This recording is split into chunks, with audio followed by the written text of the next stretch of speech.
neto. Sobrang bait. Hindi niya ako ginamit. Tinulungan niya ako tinulungan niya ako mag-grow. Yun. Pero ano lang, nasabihin ko lang na kaya ako kinausap si Pacboy ngayon. Kasi ito ko ngayon eh. Ayokong to si Kalbo na lugmok. Nakita ko na siya, na stress. Ganyan. Ayoko na makita siyang walang-wala, ganun. Di ba, pangako ko sa'yo noon na aayusin ko yung buhay mo? Diba? Tulungan mo rin yung sarili mo. Itigil mo kung ano yung dapat mong itigil. Tulungan mo kasi yung sarili mo. Kasi hindi ko na alam kung paano pag bumakaawa gagawin ko sa'yo eh. Bugbog sarado ka na nga, wala pa rin epekto eh. Diba? Sila Norbin, di yan nagkulang din sa'yo. Ang bait nila sa'yo. Sobra. Oo, hindi yan nagkulang sa'yo. Seryoso. Nung kahit ano magkasama pa tayo dito sa bahay, ang lagi kong kausap sa mga problema sa'yo, si Lovely lang. Lagi ko sinasabi sa kanya, di ba? Iyak pa nga ako. Lagi kong kausap si Lovely. Hindi ako naglalabas sa social media na ganito, may problema mo, ganito, ganyan, ganyan. Minsan gusto ko nang sabihin kung ano yung problema eh. Pero ayoko na lang banggitin kung ano talaga yung ginawa mo, kung ano yung ginagawa mo. Diba, para hindi naman sabihin ng ibang tao na, ay, ganito si Pacboy, ganyan. Hindi. Kung ano yung problema na lang ni Pacboy. Basta may problema, kumbaga, sa atin na lang yun. Diba? Hindi na para, ilantad pa yung ganun. May gusto ko ba sabihin? Ikaw, Chen, hindi, wag kayong magtataka kung makakasama pa ako ni Pacboy sa mga video niya. Pero wala na kaming love team. Kumbaga, puputulin na namin yun. Magiging magkasama kami bilang pamilya. Ganon para, ayaw rin namin ng magkakagalit kami. Ayaw namin ng ganon. Tutulungan pa rin kami. Tutulungan ko si Pacboy. Gusto ko magkaroon ka ng sariling bahay. Yun. Yun talaga yung goal ko. Yun yung gusto ko. Tapos ngayon sila kay Norbin, si Lovely. Tutulungan ka rin yan. Hindi ka pababayaan yan. Kaya nga sabi namin sa'yo, huwag ka magpakalugmok. Bangon, di ba? Kung ano yung pagkakamali mo, siguro, na lang yan, aral. Pinitik ka ni Lord, na parang aral na lang yan, gano'n. Di ba? Hindi natin masasabi kung ano yung mga mangyayari sa mga susunod na araw, susunod na di ba? Ikaw, ano masasabi niya sa palis niya sa Pacboy, yung talagang solid sa iyo? Sorry kung ano yung ginawa ko. Tapos yung dun sa mga nakita kong video, sumasayaw ako. Di ko rin expect, ba't ko nagawa yun? Wala masaya ako eh. Huwag na tayo magpaka-impokrita, ganun ako eh. Di ba? Yun na yun eh. Kumbaga, naging masaya ako. Siguro sa sobrang saya ko, hindi ko na namalayan na ang pangit na pala ng tingin ng tao sa akin.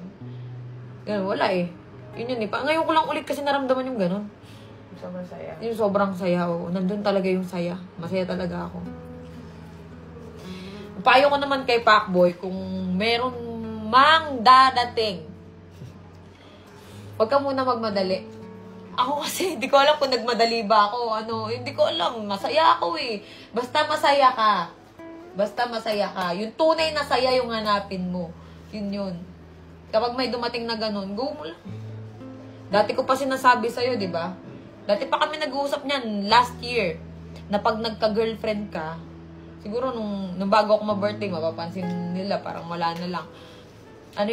Sabi ko sa kanya rin, sabi ko rin sa'yo na kung magkaka-girlfriend ka kasi sabi ko sa kanya, kung magkaka-girlfriend ka,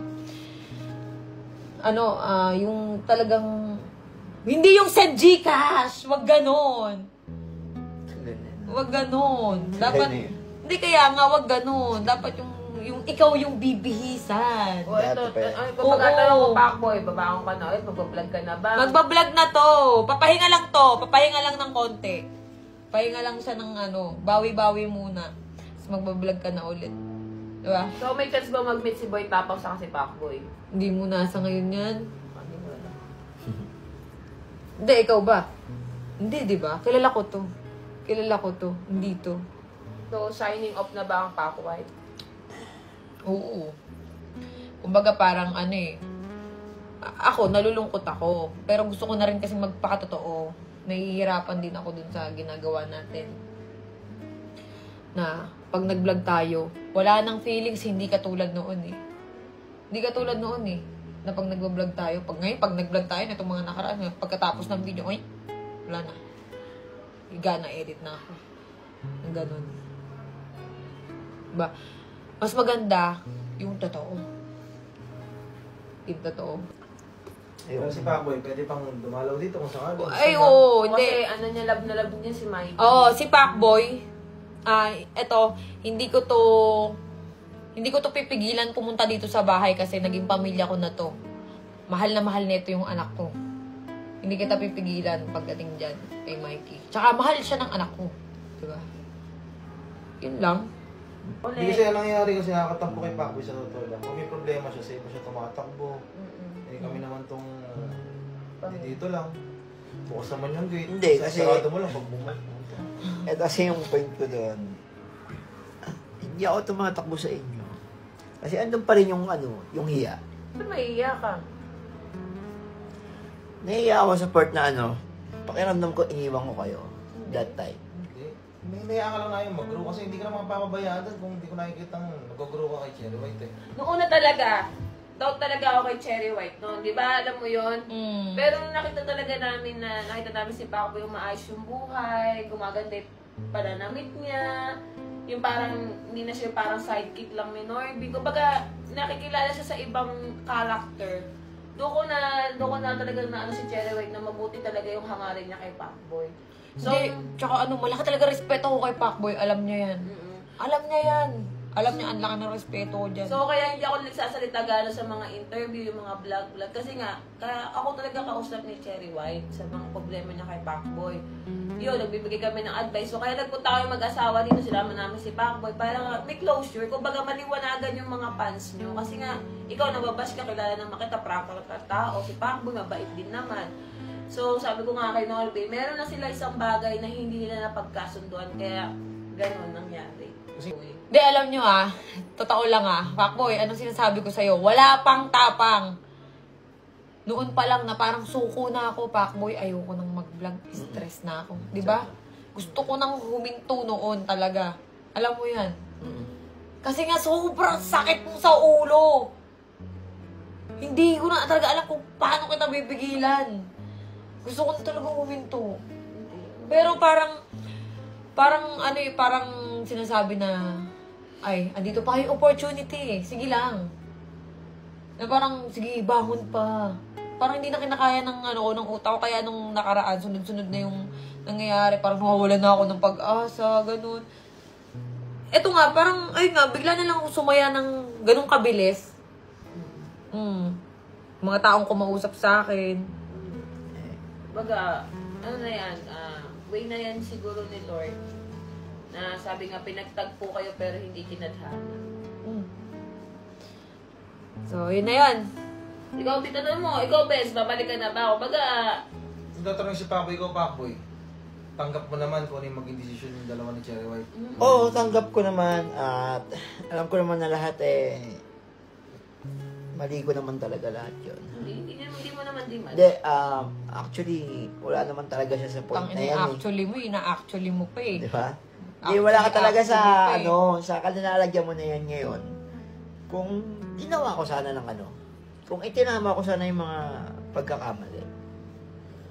Pero, syempre, yun nga, sinasabi ko kanina, siguro napagod ako, intindihin ka, at ikaw ay napagod. Teka lang, may napagod comment na rin. pa. Inagaw daw ako sa'yo.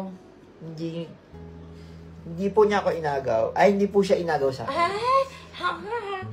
Kasi, wala talagang kami. Yan ang totoo. Ang sakit. Hindi, wala silang label pero nagmamahalan silang dalawa. Yun yun. Minalaman yung isa't isa nung wala kaming ganon dahil ayaw namin pangunahan yung panahon. Hindi, Pacboy, ito. Ano masabi mo? Ito na yung last na... Ito ba yung last video natin? Hindi. Tingnan kasi. Hindi, magiging ano pa rin tayo. Hindi ko masasabi. Magiging magkasama tayo sa video pero hindi na katulad noon. Okay? Tulungan natin si Pacboy. Yes. Oo, tutulungan ko yan si Pacboy. Okay lang Hindi ko bebigay ang pera mo. Beten ko talaga. Kahit ano mangyari, ay dele ko talaga ibigay.